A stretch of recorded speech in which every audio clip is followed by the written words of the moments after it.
Characterization is the term we use to describe the process by which a character is developed within narrative. It's how an author gives shape and substance to fictional beings, how they're brought to life on the page.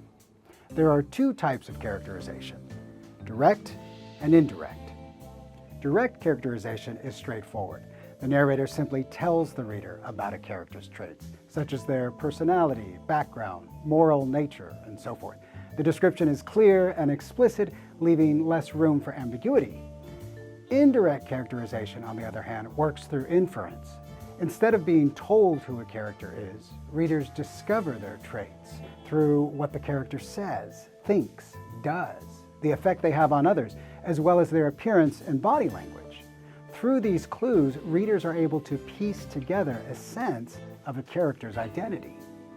Typically, direct and indirect characterization are used to complement each other, but sometimes there are cases where the two don't align, where what is stated and what is observed paint conflicting images of who a person is, and that's where things can get especially interesting.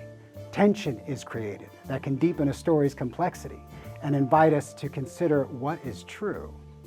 For example, let's imagine a scenario in which a new English teacher has come to your school, and the halls are abuzz with speculation.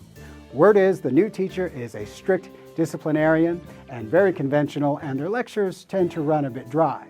That's direct characterization. That's explicit description of their character traits, courtesy of the rumor mill.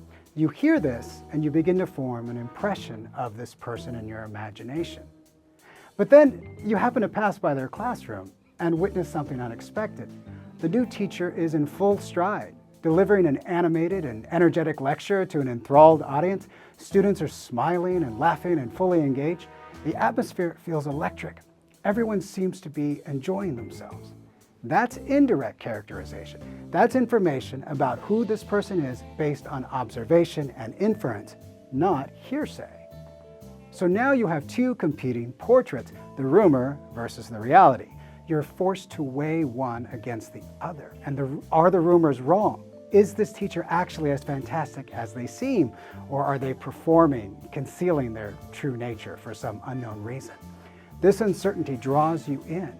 You're no longer a passive observer, but an active interpreter of character. That kind of tension between what is told and what is shown can make for great storytelling, and authors are well aware of this. One example that comes readily to mind is F. Scott Fitzgerald's novel, The Great Gatsby. Here, Fitzgerald really exploits the tension created by competing characterizations as he develops his protagonist, Jay Gatsby. We know from the outset that Gatsby's identity is vital to the story. But rather than introducing him directly, Fitzgerald allows the figure of Gatsby to gradually emerge from a fog of ambiguity generated in the novel's early chapters. Gatsby appears first as a name, then as a rumor, then as a persona, finally as a flesh and blood human being. And this slow unveiling not only makes the story more engrossing, but it makes Gatsby himself a more complex and layered character.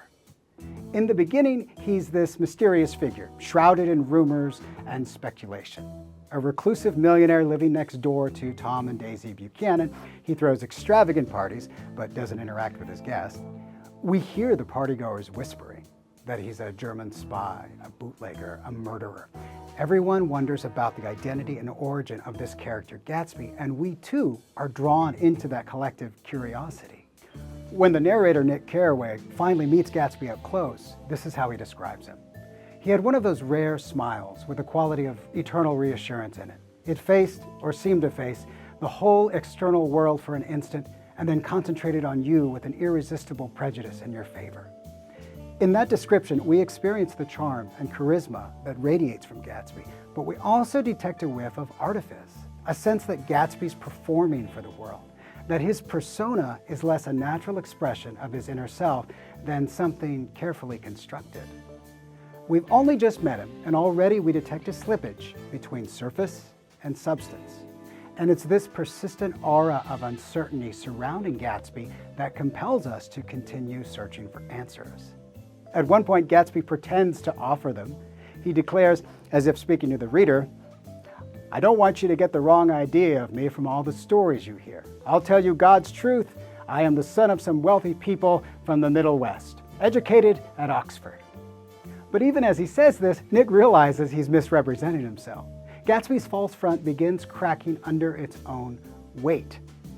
At chapter 6, Nick finally employs his wisdom as a retrospective narrator and fills us in on Gatsby's true and humble origins. We get a clear and straightforward rehashing of Gatsby's past in an effort to, as Nick puts it, explode those first wild rumors about his antecedents, which weren't even faintly true. That's Fitzgerald shifting modes from indirect to direct characterization. And in doing so, he releases the tension that's been accumulating up to this point. The tension between artifice and authenticity, between what is stated and what is real. There's this satisfying sense of discovery for the reader, as well as an intriguing suggestion of impending drama. As we proceed, we witness Gatsby's polished facade give way to a portrait of loneliness and fragile longing that we ultimately come to know him by. Gatsby's defining character trait turns out to be an obsession with the past, his belief that he can somehow reclaim an idealized version of love with Daisy. And we hear this in his speech. When Nick tells him, "You can't repeat the past," Gatsby replies, "Can't repeat the past? Why, of course you can." That single line, so hopeful and delusional, pretty well encapsulates Gatsby's character. It shows us, indirectly, his innocence and desperation and the tragic impossibility of his dream. But even when the truth is exposed, Gatsby remains somehow unknowable. His dream, his longing, his illusion of self-creation, those things still flicker beyond our reach like the green light across the bay. And that's the genius of Fitzgerald's method. The power of his characterization lies not only in the revelation, but in the restraint, in the space between what's said and what's left unsaid. Gatsby's mystery isn't just a plot device, it's the very texture of his being. He is a man suspended between fact and fiction, performance and sincerity, and it's precisely that tension between indirect and direct characterization that makes him live on in our imaginations long after the story ends.